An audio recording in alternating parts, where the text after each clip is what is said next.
Imaginez que vous êtes debout au bord d'une rivière, regardant des gens essayer de la traverser. Le courant est fort, et tandis que certains se donnent à fond, d'autres semblent juste éclaboussés, peinant à faire un effort. Naturellement, en tant que personne au grand cœur, vous ressentez l'envie d'aider. Vous pourriez tendre la main ou leur jeter une corde. Mais au fil du temps, vous remarquez quelque chose d'étrange. Certaines de ces personnes ne semblent même pas essayer de s'aider elles-mêmes. Pire encore, quelques-unes d'entre elles semblent frustrées par le fait que vous tentiez de les aider. Finalement, vous prenez du recul et réalisez que vous commencez à vous épuiser à aider des personnes qui ne veulent pas vraiment ou ne valorisent pas votre aide. C'est alors qu'une leçon clé du stoïcisme vous vient à l'esprit.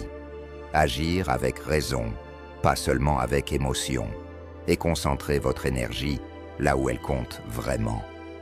Dans cette histoire, la rivière représente la vie, et les gens qui essaient de traverser sont comme les différentes personnes que nous rencontrons en chemin. Le stoïcisme se concentre sur la sagesse et la prise de bonnes décisions. Il nous rappelle que, bien que venir en aide aux autres soit une chose noble, il est également crucial de savoir quand nos efforts sont vains. De grands penseurs, comme Marc Aurèle et Sénèque, nous enseignent que la vie est courte et que notre temps, notre énergie et notre gentillesse sont précieux. Si nous dépensons toute notre énergie pour ceux qui ne l'apprécient pas ou n'en bénéficient pas, nous manquons l'occasion de faire un véritable impact sur ceux qui le méritent. L'enseignement clé ici est de savoir quand arrêter d'aider certaines personnes. Il y a des individus qui vont drainer votre énergie, vous abaisser et ne jamais reconnaître vos efforts. Cela peut sembler difficile à accepter, mais le stoïcisme nous montre que la véritable sagesse réside dans la compréhension du moment où il faut s'éloigner. Il ne s'agit pas d'être froid ou méchant, mais de reconnaître qu'aider certaines personnes peut en fait aggraver leur situation ou vous nuire dans le processus. Dans la leçon d'aujourd'hui, nous allons explorer 8 types de personnes que, selon la philosophie stoïcienne, vous devriez reconsidérer avant d'offrir votre aide. Choisir qui aider n'est pas égoïste. C'est un moyen de protéger votre paix intérieure et de garder votre esprit clair.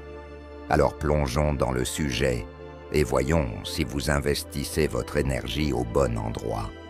Mais avant de commencer, prenez juste un instant pour vérifier si vous êtes abonné à la chaîne. Nous avons une série de vidéos à venir pleines de conseils pour vous aider à améliorer votre vie. Alors, commençons avec le premier type de personnes. Numéro 1, les ingrats. La philosophie stoïcienne nous enseigne que la gratitude est essentielle dans la vie. Une personne reconnaissante ne se contente pas de dire merci. Elle comprend aussi l'importance de donner et de recevoir du soutien au sein de notre communauté. Mais lorsqu'une personne est ingrate, elle perturbe cet équilibre. Elle peut créer beaucoup de négativité et rendre difficile pour les autres de se sentir connectés et soutenus. Les gens ingrats ne voient souvent pas la chance qu'ils ont. Ils continuent à en vouloir toujours plus et ne se sentent jamais satisfaits de ce qu'ils ont. Alors, pourquoi la philosophie stoïcienne suggère-t-elle d'éviter d'aider ces ingrats? Eh bien, c'est parce qu'ils ne diront généralement pas merci. Parfois, ils vous font même sentir que vous leur devez de l'aide au lieu de choisir d'être bienveillant. Imaginez que vous aidez quelqu'un et au lieu d'un merci, vous recevez un regard vide ou même des plaintes disant que votre aide n'était pas à la hauteur. Votre geste aimable peut finir par vous blesser au lieu de vous faire du bien. Comme l'a dit le philosophe stoïcien Marcus Tullius Cicéro, la gratitude n'est pas seulement une belle chose, c'est le fondement de toutes les autres bonnes choses. Sans gratitude, même nos meilleures actions peuvent sembler ternes et non appréciées. La gratitude est également importante dans de nombreuses croyances. Par exemple, dans la Bible, Jésus a beaucoup parlé de la reconnaissance et du pardon. Il y a une histoire où il a guéri 10 lépreux, mais un seul est revenu pour dire merci. Jésus a demandé: n'étaient-ils pas tous 10 guéris? Où sont les 9 autres? Cela montre que même lorsque les gens reçoivent une grande bienveillance, certains ne montreront pas de gratitude. Si même Jésus, qui était si généreux et clément, valorisait la gratitude, ne devrions-nous pas le faire aussi? Aider des ingrats ne fait que prendre notre temps et notre énergie, des ressources qui pourraient être utilisées pour ceux qui les apprécient réellement. Dans notre vie quotidienne, nous nous trouvons souvent dans des situations similaires. Peut-être avez-vous un collègue qui demande toujours de l'aide, mais ne reconnaît jamais votre travail acharné. Ou peut-être un membre de la famille s'attend à un soutien financier sans jamais dire merci, ni essayer d'améliorer sa situation. Ces expériences peuvent de nous laisser épuisés et frustrés. Alors, la grande question est: devrions-nous continuer à aider ces personnes lorsque nous savons que notre aide ne fait que les rendre plus dépendants et les empêche d'apprendre des leçons importantes? Au lieu de perdre notre temps avec les ingrats, nous devrions nous concentrer sur ceux qui montrent de la gratitude, des personnes qui prendront notre aide et l'utiliseront pour grandir. C'est ainsi que nous pouvons vraiment vivre les valeurs de la philosophie stoïcienne. Lorsque nous aidons les autres, nous espérons souvent une forme de gratitude. Cela ne doit pas être une grande récompense. Même un simple merci peut faire une énorme différence. Mais certaines personnes n'offrent même pas cela. Aider les ingrats, c'est comme verser de l'eau dans un vase fissuré. Peu importe combien vous versez, il ne tiendra jamais. Le stoïcisme nous enseigne à faire de bonnes choses sans attendre de reconnaissance. Mais cela ne signifie pas que nous devrions nous laisser épuiser par des personnes qui ignorent toujours notre bienveillance ou en profitent. Pensez-y de cette façon. Si vous prêtez de l'argent à un ami, non pas parce que vous vous attendez à ce qu'il vous le rende, mais parce que vous tenez à lui et qu'ensuite, au moment de vous rembourser, il ne dit même pas merci et demande encore plus. C'est comme conduire sur une route à sens unique, où tout sort, mais rien ne revient. Le stoïcisme nous encourage à aider les autres quand cela semble juste et vient d'un bon endroit. Mais nous devons également nous méfier de ceux qui n'apprécient jamais nos efforts. Par exemple, si vous aidez un collègue ingrat, vous pourriez vous retrouver avec plus de travail, sans réelle amélioration dans votre relation. Ce collègue continuera probablement à compter sur vous sans montrer de gratitude ou offrir son aide en retour.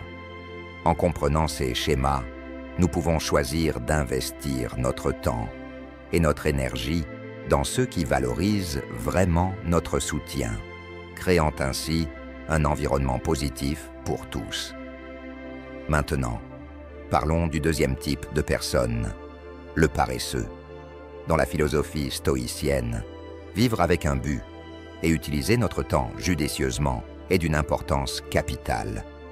Marc Aurèle, un philosophe stoïcien bien connu, a dit un jour: « Si vous perdez votre temps, vous ne pourrez jamais le récupérer. » Cela nous enseigne que chaque moment de la vie est précieux. C'est pourquoi les paresseux ne valent pas notre aide. La paresse n'est pas seulement le fait de rester inactif. Il s'agit de choisir de ne pas agir quand cela compte.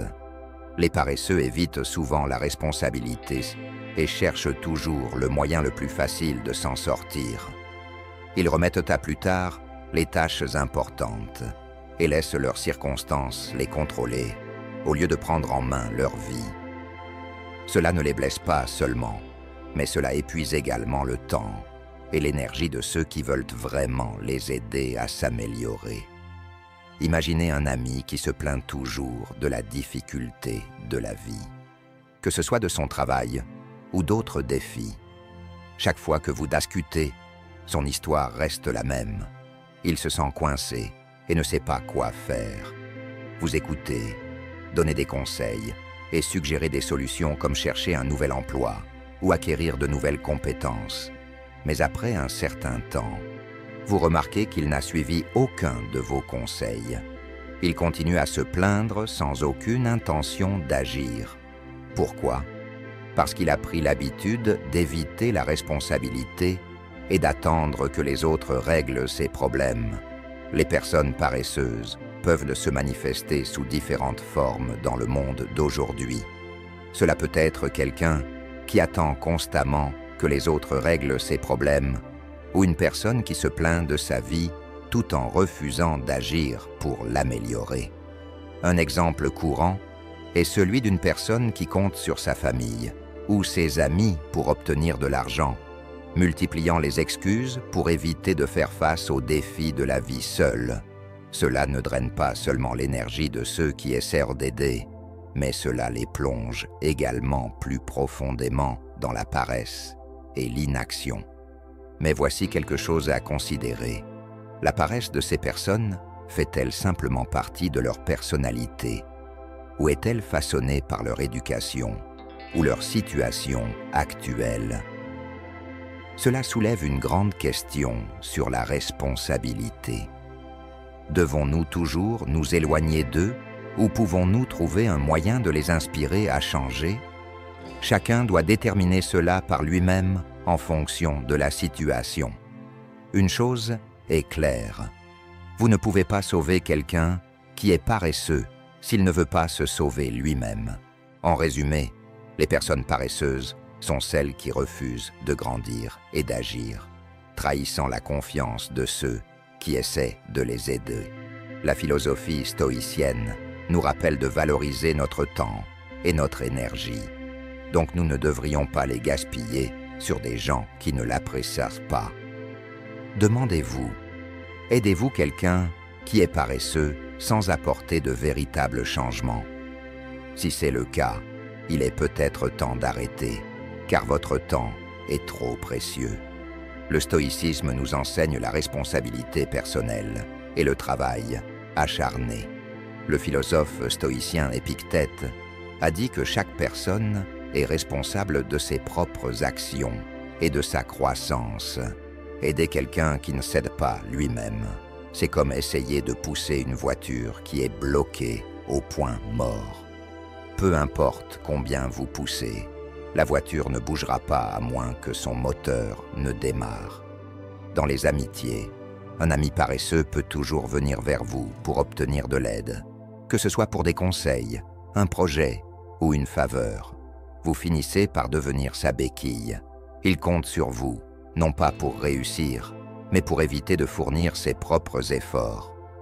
Quand vous continuez à l'aider, cela l'empêche d'apprendre à prendre ses responsabilités et à grandir. Au travail, aider un collègue paresseux peut créer des problèmes encore plus grands. D'autres membres de l'équipe peuvent remarquer que cette personne ne fait pas sa part, mais vous finissez par faire son travail à sa place.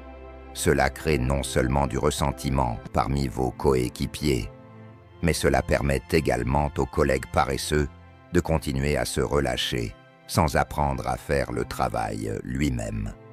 Avant de passer au prochain type de personne, j'ai une question pour vous.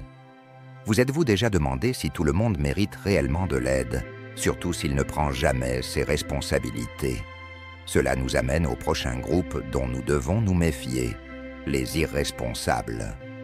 Dans la philosophie stoïcienne, la responsabilité est une valeur clé.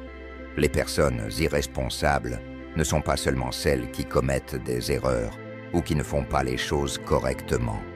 Ce sont celles qui refusent d'affronter les conséquences de leurs actions, laissant les autres gérer les problèmes qu'elles causent. Les stoïciens croient qu'aider des personnes irresponsables n'est pas seulement une perte de temps, cela peut en réalité nous éloigner de la paix intérieure et de la liberté. Ces personnes ne réalisant pas que leurs mauvais choix n'affectent pas seulement elles-mêmes, mais tout leur entourage. Pensez à quelqu'un qui enfreint la loi sans jamais faire face aux conséquences. Peut-être conduit-il de manière imprudente. Ignore-t-il les règles ou ne fait-il pas sa part en tant que citoyen, laissant des personnes innocentes souffrir à cause de ses actes? Malheureusement, parfois la société leur pardonne, et au final, ce sont les autres qui paient le prix.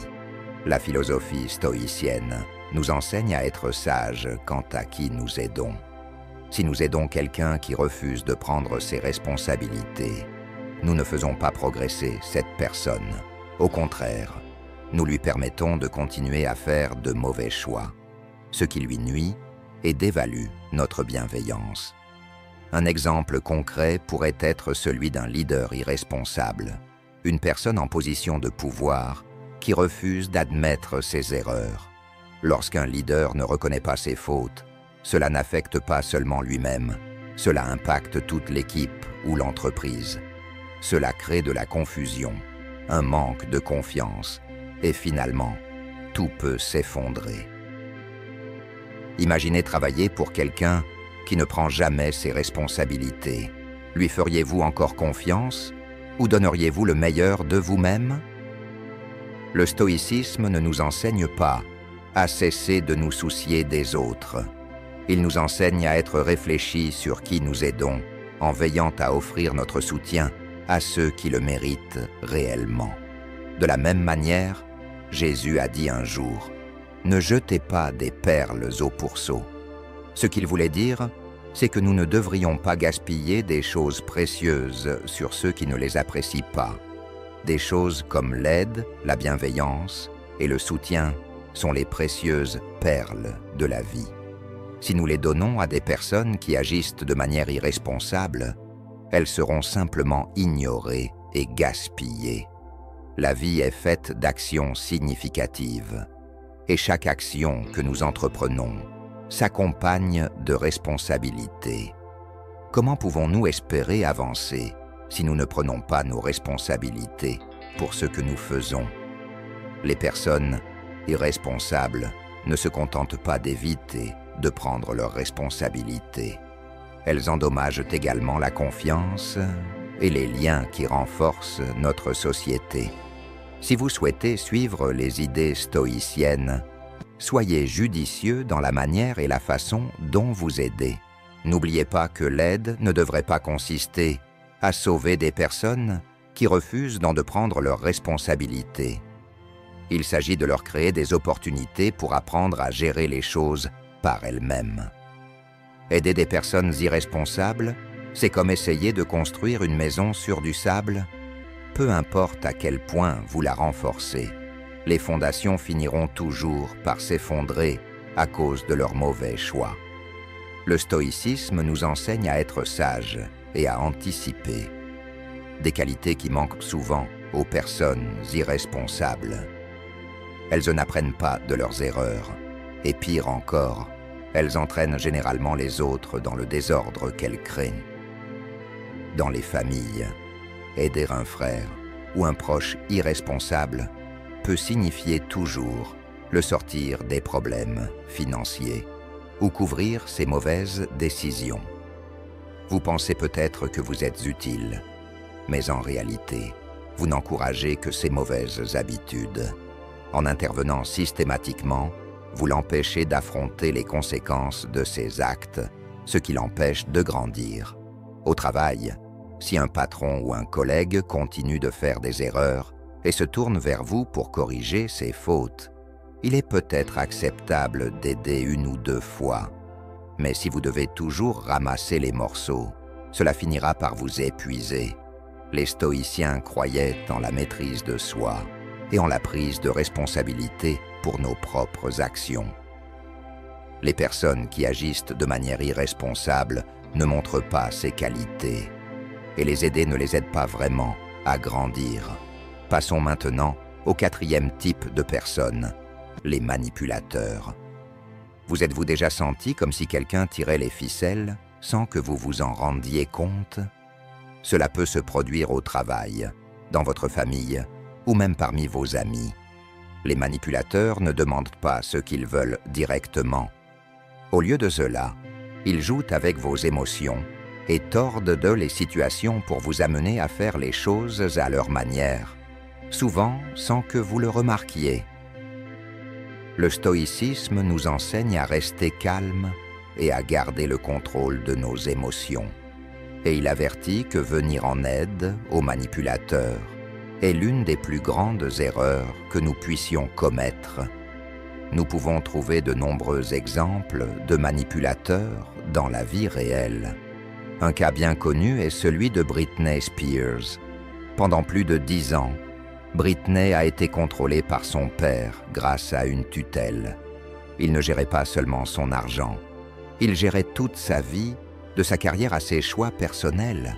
Britney était incapable de prendre des décisions concernant sa propre vie parce que son père détenait tout le pouvoir. Cela a conduit au mouvement Free Britney, où des millions de personnes se sont mobilisées pour la soutenir et l'aider à se libérer de l'emprise de son père. Dans cette situation, était-il juste de soutenir son père, le manipulateur? Absolument pas. Le stoïcisme nous enseigne à nous concentrer sur ce que nous pouvons contrôler: nos attitudes, nos valeurs, nos objectifs et nos émotions. Soutenir quelqu'un comme le père de Britney ne fait que renforcer le manipulateur, tandis que la personne contrôlée, comme Britney, perd sa liberté et sa voix. La philosophie stoïcienne souligne que la bienveillance doit s'accompagner de sagesse. Lorsque nous avons affaire à un manipulateur, nous ne devons pas laisser notre compassion obscurcir notre jugement. Nous devons les reconnaître pour ce qu'ils sont vraiment. Pensez aux relations où une personne est toujours aux commandes, utilisant des émotions comme la peur, la culpabilité ou la tristesse pour garder l'autre dépendante. Ils peuvent te dire des choses blessantes pour vous manipuler et vous amener à faire ce qu'ils veulent. Mais si nous restons dans ces relations, aidons-nous vraiment ou ne faisons-nous que nous nuire? Les stoïciens enseignaient que la véritable liberté vient du contrôle de nos propres pensées et actions. Aider des manipulateurs nous prive de cette liberté. Au lieu d'être solidaires, nous risquons d'être utilisés. Les manipulateurs exploitent les autres, tordant les situations à leur avantage, tout en faisant semblant de se soucier de vous. C'est comme donner les clés de votre maison à un voleur. Il prendra ce qu'il veut et vous laissera sans rien. Le stoïcisme valorise l'honnêteté et l'intégrité, tandis que les manipulateurs prospèrent dans la tromperie et l'égoïsme. Dans les relations, ils peuvent vous faire culpabiliser si vous ne vous conformez pas à leurs souhaits, agissant souvent comme des victimes pour retourner votre bienveillance contre vous. Avec le temps, leur contrôle subtil peut vous faire sentir que vous avez perdu votre propre pouvoir et votre confiance. Gardez cela à l'esprit. La véritable aide doit conduire à la croissance et non faire de vous la cible de la manipulation de quelqu'un d'autre. Les stoïciens nous ont avertis d'être méfiants envers ceux qui tordent notre bienveillance à leur propre profit. Quand cela se produit, il devient plus difficile de rester rationnel et de faire ce qui est juste. Au travail, les manipulateurs peuvent vous flatter ou vous mettre sous pression pour faire leur travail. Une fois la tâche accomplie, ils prennent tout le crédit, vous laissant épuisés et sous-estimés. Les aider ne fait que les rendre plus forts et plus enclins à exploiter les autres, tout en rendant plus difficile pour vous d'agir de manière équitable. D'ailleurs, prenons un moment pour vous reconnaître et vous célébrer d'avoir atteint le milieu de la vidéo d'aujourd'hui. Votre présence ici montre que vous êtes engagé dans votre cheminement d'amélioration personnelle et c'est vraiment incroyable. Maintenant, concentrons-nous sur les 5 types restants de personnes dont vous devriez vous méfier. Réfléchissez à cela comme une partie importante de votre chemin vers la croissance. D'accord, passons à la suite. Mais avant de continuer, j'ai remarqué que vous n'avez pas encore cliqué sur le bouton « J'aime ». C'est vraiment important, car cela aide YouTube à montrer nos vidéos à plus de personnes et à maintenir notre contenu à votre disposition. Alors, n'hésitez pas à lui donner un pouce bleu, c'est gratuit et cela signifie beaucoup pour nous. Merci et continuons. Numéro 5. Les critiques chroniques. Avez-vous déjà été en présence de quelqu'un qui semble toujours juger et critiquer? Peu importe ce que vous faites, peu importe vos efforts, il trouve toujours quelque chose à redire. La philosophie stoïcienne nous enseigne comment comprendre et gérer ces personnes qui sont toujours négatives. Les critiques chroniques ne cherchent pas à améliorer les choses. Elles se concentrent sur le négatif et essaient de répandre leur négativité. Ces personnes ne s'intéressent pas à aider ou à construire quelque chose de meilleur. Au contraire, elles cherchent même les plus petits défauts chez les autres. Leur objectif est de rabaisser les autres, vous faisant sentir que vous n'êtes pas à la hauteur. La philosophie stoïcienne nous aide à faire la distinction entre une critique constructive et une critique nuisible. La critique constructive provient de personnes qui veulent vous voir grandir et progresser. Elles ont de bonnes intentions et se soucient réellement de votre évolution. En revanche, la critique nuisible ou critique chronique vient d'un endroit de négativité et de mauvaise volonté. Alors, pourquoi certaines personnes agissent-elles ainsi? Souvent, c'est parce qu'elles manquent de confiance en elles et sont malheureuses. Quand elles voient les autres réussir, elles se sentent menacées ou inférieures. Au lieu de vous encourager, elles essaient de vous tirer vers le bas. Vous vous demandez peut-être si vous pouvez aider un critique chronique à changer. La vérité, c'est que vous ne pouvez pas changer quelqu'un qui ne veut pas changer. Ces critiques ne recherchent pas votre aide. Leur but est de se sentir mieux en faisant sentir les autres plus mal. Pensez au leader au travail. Un bon leader donne des conseils constructifs pour aider son équipe à grandir. Mais un leader qui ne fait que pointer les erreurs sans offrir d'orientation ne fait que démoraliser tout le monde. Il décourage les employés et diminue la productivité, ce qui peut nuire à toute l'organisation. Rappelez-vous, vous ne pouvez pas plaire à tout le monde. Il est important de faire attention à la façon dont vous dépensez votre temps et votre énergie, en choisissant de les investir auprès de personnes qui méritent vraiment votre soutien. La philosophie stoïcienne nous enseigne comment nous protéger des influences négatives, et les critiques chroniques sont un parfait exemple de personnes que nous ne pouvons pas changer. Elles ne souhaitent pas s'améliorer. Elles veulent juste rester coincées dans leur façon de penser négative. Ainsi, il est essentiel d'apprendre à dire non à ceux qui nous tirent vers le bas. Réservez votre bienveillance pour ceux qui la méritent vraiment, les personnes prêtes à changer et à grandir. Les critiques chroniques trouvent toujours quelque chose à redire, peu importe vos efforts ou vos bonnes intentions. Essayez de les aider, c'est comme vouloir planter des graines dans un sol défectueux. Même si vous les arrosez et en prenez soin, rien ne poussera jamais, car l'environnement est tout simplement inadéquat. Le stoïcisme nous encourage à donner des retours constructifs et à nous concentrer sur notre propre croissance. Mais les critiques chroniques, elles ne souhaitent pas évoluer. Elles veulent seulement rabaisser les autres. Dans les amitiés, elles n'hésiteront pas à dévaloriser vos idées ou vos efforts. Même si vous essayez juste d'aider, elles chipoteront sur la façon dont vous avez fait quelque chose. trouvant des défauts là où il n'y en a pas. Ce genre de comportement peut être épuisant, vous faisant douter de votre propre valeur. Le stoïcisme nous rappelle de nous concentrer sur ce que nous pouvons contrôler. Mais si quelqu'un passe son temps à vous dévaloriser au lieu de vous soutenir, essayer de les aider ne fera qu'ajouter plus de négativité dans votre vie. Au travail, faire face à un critique chronique peut être extrêmement frustrant. Peu importe à quel point vous faites bien votre travail, ils trouveront toujours quelque chose à redire. C'est comme courir sur un tapis de course. Vous travaillez dur, mais vous n'avancez pas. Alors, rappelez-vous, choisissez judicieusement où vous investissez votre temps et votre énergie et concentrez-vous sur les personnes qui vous élèvent.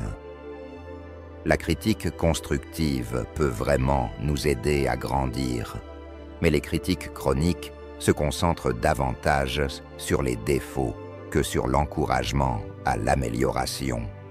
Le stoïcisme nous enseigne à œuvrer pour le bien commun, mais les critiques chroniques ne créent qu'une atmosphère malheureuse et grincheuse. Discutons-en dans les commentaires. Avez-vous déjà aidé quelqu'un qui n'a pas apprécié votre aide, ou votre soutien était-il vraiment utile? Nous aimerions entendre vos histoires. Maintenant, passons au numéro 6, les narcissiques. Vous êtes-vous déjà demandé s'il valait la peine d'aider quelqu'un qui croit que le monde doit tourner autour de lui? Les narcissiques ne cherchent pas seulement de l'attention. Ils s'attendent à ce que tout le monde réponde aussi à leurs besoins. Selon la philosophie stoïcienne, essayer d'aider les narcissiques est souvent inutile et peut même vous blesser. Ces individus sont tellement absorbés par leur propre amour qu'ils refusent d'admettre leurs erreurs ou la nécessité de changer. Ils veulent simplement entendre des compliments et ignoreront quiconque essaie de leur donner des conseils. Donc, quand vous essayez de les aider, c'est comme parler à un mur. Ils n'écoutent pas. Imaginez que vous souhaitiez aider quelqu'un à voir comment il peut réussir en changeant son comportement. Mais au lieu d'écouter, il insiste pour dire qu'il est déjà parfait. Auriez-vous toujours envie de les aider? Le stoïcisme nous rappelle de nous concentrer sur ce que nous pouvons contrôler. Comme le disait le philosophe Épictète, ce qui compte, ce n'est pas ce qui vous arrive, mais la manière dont vous réagissez. Aider un narcissique ne changera pas la façon dont il se voit ou comment il perçoit le monde qui l'entoure. Au contraire, il pourrait simplement considérer votre aide comme une preuve supplémentaire de sa grandeur. Cela rend non seulement vos efforts inutiles, mais renforce aussi son obstination et son arrogance. Il est donc préférable d'investir votre temps et votre énergie auprès de personnes qui l'apprécient vraiment. Dans le monde d'aujourd'hui, nous voyons des narcissiques partout, que ce soit dans notre vie personnelle ou dans le public. Ils adorent être sous les projecteurs, transformant chaque conversation en une performance centrée sur eux-mêmes. Prenez par exemple un groupe d'amis qui traînent ensemble. Le narcissique du groupe est celui qui ne peut s'empêcher de se vanter de ses réalisations et qui ne montre jamais vraiment d'intérêt pour ce que les autres ont à dire. À cause de cela, les amitiés peuvent commencer à sembler déséquilibrées et distantes, car les autres se sentent non appréciés et ignorés. Face aux narcissiques, la philosophie stoïcienne nous enseigne à garder notre calme et à ne pas nous laisser entraîner par leurs égos surdimensionnés. Peu importe à quel point nous sommes bienveillants, nous ne pouvons pas remplir les vides dans leur cœur. Ils ne cherchent pas le changement ou la croissance. Ils veulent simplement que tout le monde les admire tout le temps. Il est donc crucial de réfléchir attentivement à qui vous décidez d'aider. Rappelez-vous, la véritable aide ne consiste pas seulement à donner, c'est aussi guider les autres vers le bon chemin. Mais les narcissiques, avec leur cœur fermé et leurs esprits fiers, ne peuvent pas vraiment apprendre cette leçon. Peut-être qu'ils ne méritent tout simplement pas votre temps et votre énergie. Maintenant que nous avons parlé des narcissiques, examinons un autre type de personnes dont il vaut mieux s'éloigner, les opportunistes. Ces individus ne sont pas seulement ingrats, ils sont toujours à l'affût d'opportunités pour tirer parti des autres. Même dans les moments difficiles, pour eux, lorsque vous offrez de l'aide, ce n'est pas un acte généreux. C'est une manière d'encourager leur mauvais comportement. Il est donc préférable d'être prudent et de choisir judicieusement à qui vous prêtez main forte. Continuons et parlons des raisons pour lesquelles il est judicieux d'éviter les opportunistes. Numéro 7. Les opportunistes. Plongeons dans le 7e type de personnes, les opportunistes. Selon la philosophie stoïcienne, la véritable valeur provient d'une vie fondée sur des principes moraux solides et sur l'honnêteté. Mais les opportunistes ont un agenda différent. Ce sont comme des plantes opportunistes qui ne poussent que là où elles peuvent absorber le travail acharné et la générosité des autres, se souciant peu de ceux qui les nourrissent. Lorsque nous aidons ces personnes, cela ne nous nuit pas seulement, cela peut aussi abaisser les standards de toute notre communauté. Les opportunistes ont tendance à se manifester lorsqu'il y a une chance de gain, mais ils évitent tout travail réel ou toute responsabilité. Imaginez cela, quelqu'un dans votre travail qui ne participe jamais aux réunions, évite les tâches, puis arrive en trombe pour revendiquer le crédit lorsque l'équipe réussit. Ils ne contribuent pas, mais ils savent comment profiter des projecteurs quand ils sont braqués sur eux. Alors, est-il judicieux de soutenir quelqu'un qui ne pense qu'à lui-même, sans fournir d'efforts? Si nous continuons à les aider, encourageons-nous vraiment leur croissance, ou ne faisons-nous que nourrir leur égoïsme? Lorsque nous assistons à un opportuniste, nous ne voyons généralement aucun changement positif. Au lieu de cela, nous finissons par renforcer leurs mauvaises habitudes et leur donner des opportunités qu'ils n'ont pas méritées, tout en laissant de côté ceux qui méritent vraiment ces chances. Vous pouvez repérer des opportunistes dans la vie quotidienne, pas seulement au travail. Pensez aux événements communautaires. Ces personnes se présentent lorsqu'elles croient pouvoir en tirer quelque chose, mais disparaissent lorsque vient le temps de retrousser leurs manches. Les opportunistes ne nuisent pas seulement à l'esprit d'équipe. Ils peuvent épuiser l'énergie de tout le monde autour d'eux. Il est donc important de faire preuve de discernement quant à qui nous choisissons, d'aider et de nous concentrer sur ceux qui apprécient réellement notre soutien. Les opportunistes ne sont pas seulement ingrats, ils ressemblent à des parasites, profitant de la gentillesse et de la bonne volonté des autres. Bien que la philosophie stoïcienne nous enseigne l'importance de la bonté et du soutien, elle souligne également la nécessité d'agir avec sagesse. Lorsque nous assistons à un opportuniste, nous risquons de lui permettre de mal utiliser notre générosité. En agissant ainsi, nous pourrions même les empêcher de faire face aux conséquences de leurs actes. La véritable bonté s'illustre lorsqu'elle est dirigée vers ceux qui la méritent vraiment. Si nous concentrons tous nos efforts à aider des opportunistes, nous endossons simplement leur comportement égoïste. Il est vital de nous protéger et de défendre nos valeurs. N'oubliez pas, la bonté est destinée à élever les autres, pas à donner du pouvoir à ceux qui en profitent. Maintenant, parlons des narcissiques. Ces individus pensent souvent qu'ils sont le centre de l'univers. Les aider, c'est comme verser de l'essence sur un feu. Cela ne fait qu'agrandir la flamme et la rendre plus destructrice.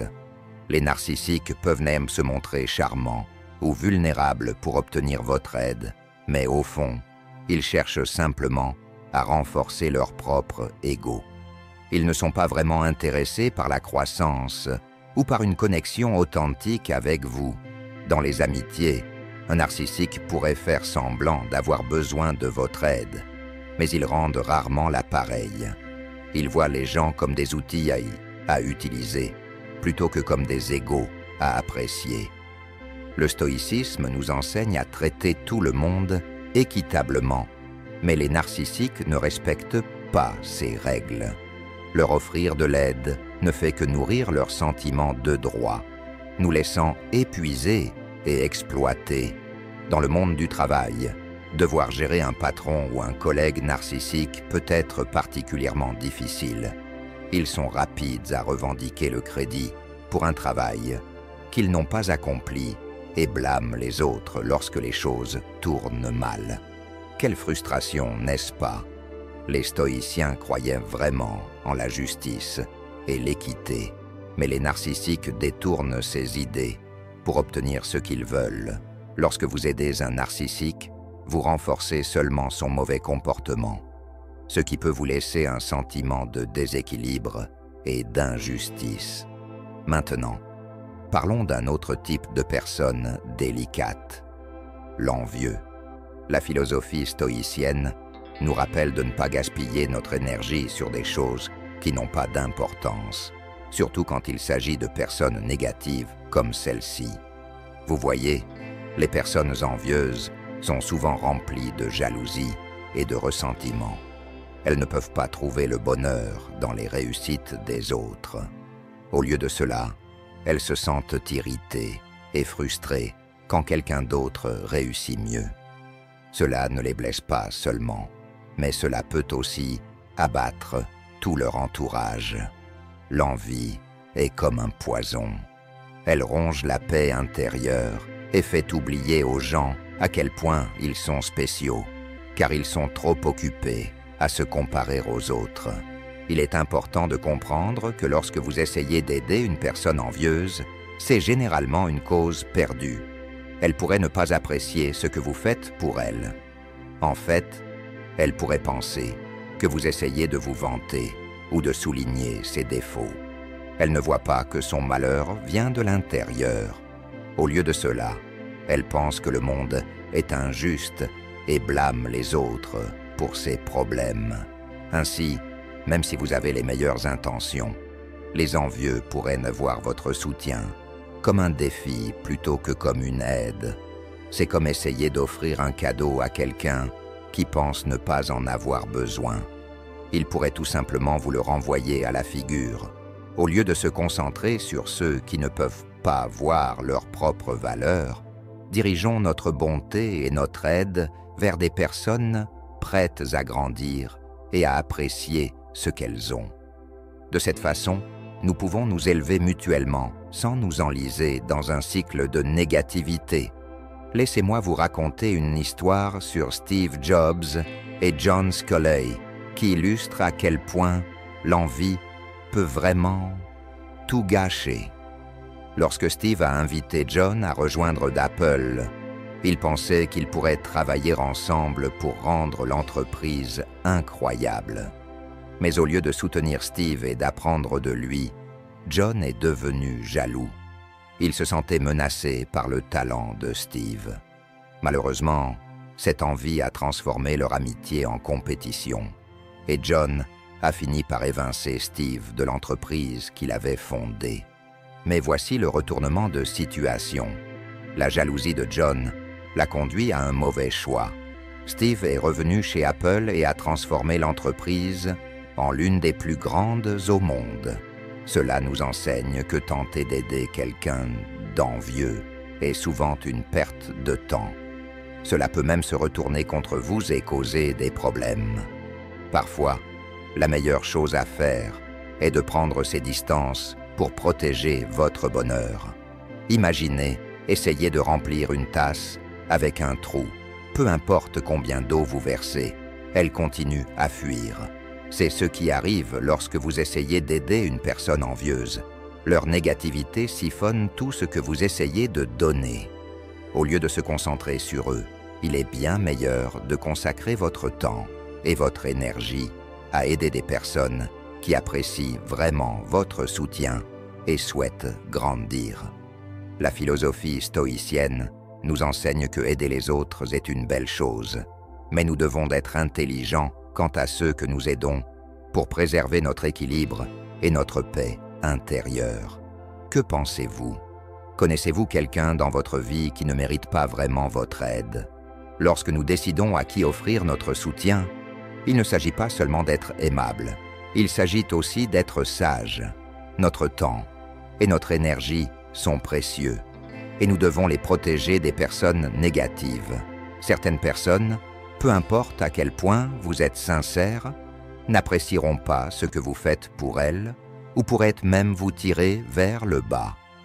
Ces personnes ingrats, paresseuses, envieuses ou manipulatrices ont leurs propres problèmes à régler et nos efforts pour les aider ne fonctionnent souvent pas et peuvent même nous nuire. Alors, soyons prudents quant à l'endroit où nous plaçons notre bonté. N'oubliez pas, être bienveillant ne signifie pas que vous devez renoncer à votre propre bonheur. Parfois, dire non à quelqu'un peut être la meilleure façon de maintenir vos valeurs et votre équilibre. C'est comme économiser votre énergie pour les personnes qui l'apprécient vraiment et qui veulent réellement changer. C'est un choix judicieux, tant pour vous que pour elles. Nous arrivons à la fin de notre voyage ensemble et j'espère vraiment que ces conseils vous seront utiles. N'oubliez pas, vous faites partie intégrante de cette chaîne. Donc si cette vidéo vous a fait réfléchir ou vous a aidé d'une manière ou d'une autre, partagez vos triomphes et vos défis avec nous. Appuyez sur le bouton s'abonner, activez la cloche de notification et laissez un commentaire ci-dessous. Si vous ne savez pas quoi dire, écrivez simplement « Embrassez les défis » pour montrer que vous avez traversé notre parcours. Votre interaction aide à alimenter cette communauté, nous guidant tous vers la sagesse, la compréhension et l'art de transformer chaque défi en opportunité. Ensemble, maîtrisons l'art de la résilience stoïque. Restez stoïque